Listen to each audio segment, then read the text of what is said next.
Au lieu touristique de la Principauté, la place du Palais accueille chaque jour de nombreux visiteurs, été comme hiver, tous désireux de flâner au travers des ruelles du Rocher, de découvrir la vieille ville, mais surtout impatients d'admirer le palais et d'assister à la relève de la garde qui a lieu tous les jours à 11h55.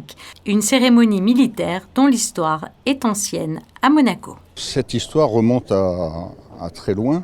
On a de précieuses traces photographiques de 1870 qui nous montrent déjà la relève de garde telle qu'elle était à l'époque, avec les deux gardes dos au palais, l'une à côté de l'autre.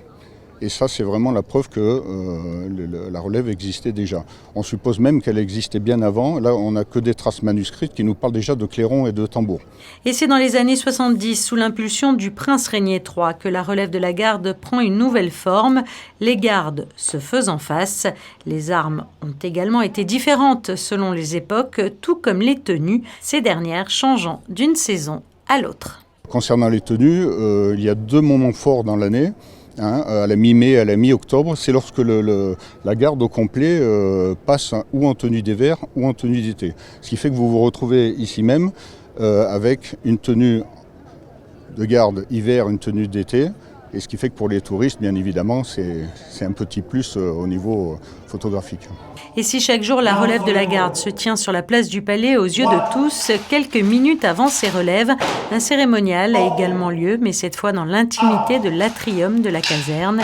En effet, depuis 1921, la garde rend les honneurs aux carabiniers morts pour la France en 1914, lors de la Première Guerre mondiale, une manière de ne pas oublier cette page de l'histoire. Ça a deux aspects. On honore ces personnes, ces 8 carabiniers qui sont morts pour la France. Et aussi, ça rappelle aux jeunes générations que le sacrifice suprême, c'est une équation particulière de la vie du militaire. Tous les jours, les visiteurs peuvent entendre sonner le carillon situé sur la tour Sainte-Marie, un tintement de sonnaille entonné pour annoncer les différentes relèves de garde. Pour l'anecdote, la mélodie de ce carillon n'est autre qu'une vieille chanson monégasque, une vieille chanson de Noël. C'était un vœu du prince Régnier quand le carillon était installé sur la tour Sainte-Marie. Alors si vous aussi vous souhaitez assister à la grande relève de la garde, rendez-vous demain sur la place du Palais à 11h55 ou toutes les heures pour les petites relèves de garde.